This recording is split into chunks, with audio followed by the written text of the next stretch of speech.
लोगों को धन्यवाद करना चाहेंगे कि आप लोग यहाँ पे टिके हुए हैं।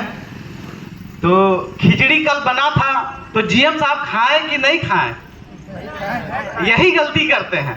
अरे कोई भी मेहमान आता है तो जो भी है उन लोगों को खिलाइए, पदाधिकारी को खिलाइए कि सर देखिए हम लोग कौन खाना खा के आपके सामने अपना हक अधिकार के लिए लड़ रहे हैं। तो अगले बार प्रबंधक की तरफ से कोई भी पदाधिकारी आए तो उनको लोटा पानी जरूर दीजिएगा।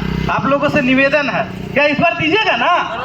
हाँ, लड़ाई ऐसे ही लड़ रहे हैं। अरे उन लोग भी लड़ाई लड़ रहा है, हम लोग से लड़ रहा है।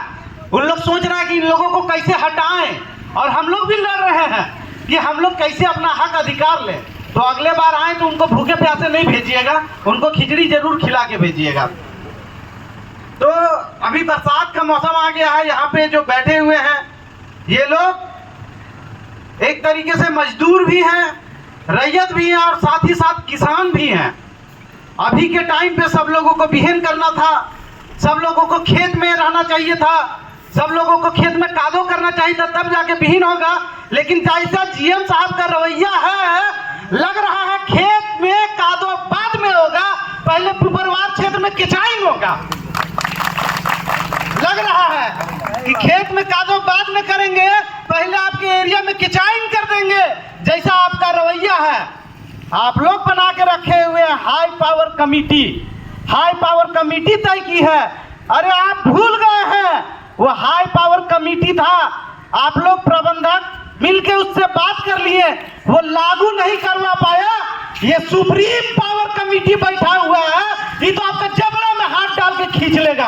आप किस भ्रम में हैं? हाई पावर कमेटी सिर्फ नियम बना दिया।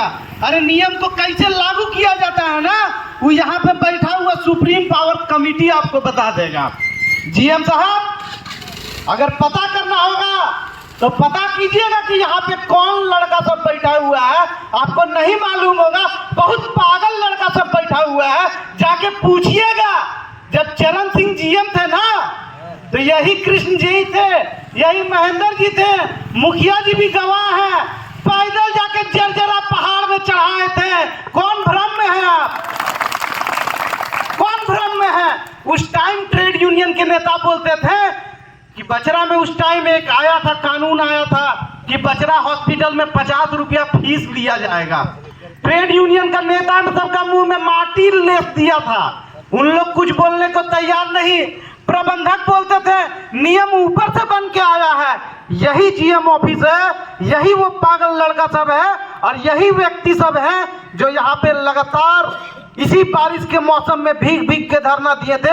आज जाके देखिए गवाह है, बचरा में निःशुल्क सबका इलाज होता है कि नहीं होता है? तो हम लोग तो वो दिक्कत है। आप लोग क्या सोच रहे हैं कि 2 दिन 4 दिन में उठ के चले जाएंगे? खिचड़ी बनना शुरू हो गया है, खाएंगे भी यही और खिलाएंगे भी यही। तो आप लोग प्रबंधक जिस तरीके से मनमानी कर रही है तो अब वो मनमानी बंद कीजिए, क्योंकि पिपरवार क्षेत्र का हवा अब धीरे धीरे पूरे कोलियरी में उड़ चुका है। और जिस तरीके से आपका रवैया है और जिस तरीके से आप मौन धारण करके बैठे हुए हैं, अब लग रहा है कि आंदोलन का धार को तेज करना पड़ेगा। तो हम निवेदन करना चाहेंगे जीएम साहब और आपसे पूछना चाहेंगे कि आखिर कौन मजबूरी है कि एक मामूली हेम्स कंपनी का मालिक आपके कहने पे नहीं आ रहा है, आप उसका नस दबाए हुए हैं या हेम्स कंपनी वाला आपका नस दबा के बैठा हुआ है? कौन सा कमजोर नस अपना दे दिए हैं हेम्स कंपनी वाले को कि आपके कहने के बाद भी वो बोलता है कि हम इस 7 तारीख को आएंगे? आपके अंदर इतना पावर नहीं है कि आप बोलिए कि आप 4 तारीख को आइए। तो कहीं ना कहीं कमजोरी आपके साथ है, और कमजोरी वहीं पे होता है जहां पे आप कहीं ना कहीं गलत कर रहे हैं। अगर यदि आप गलत नहीं रहते तो इतना हिम्मत नहीं है कि मामूली हेम्स कंपनी आपसे समय मांग ले।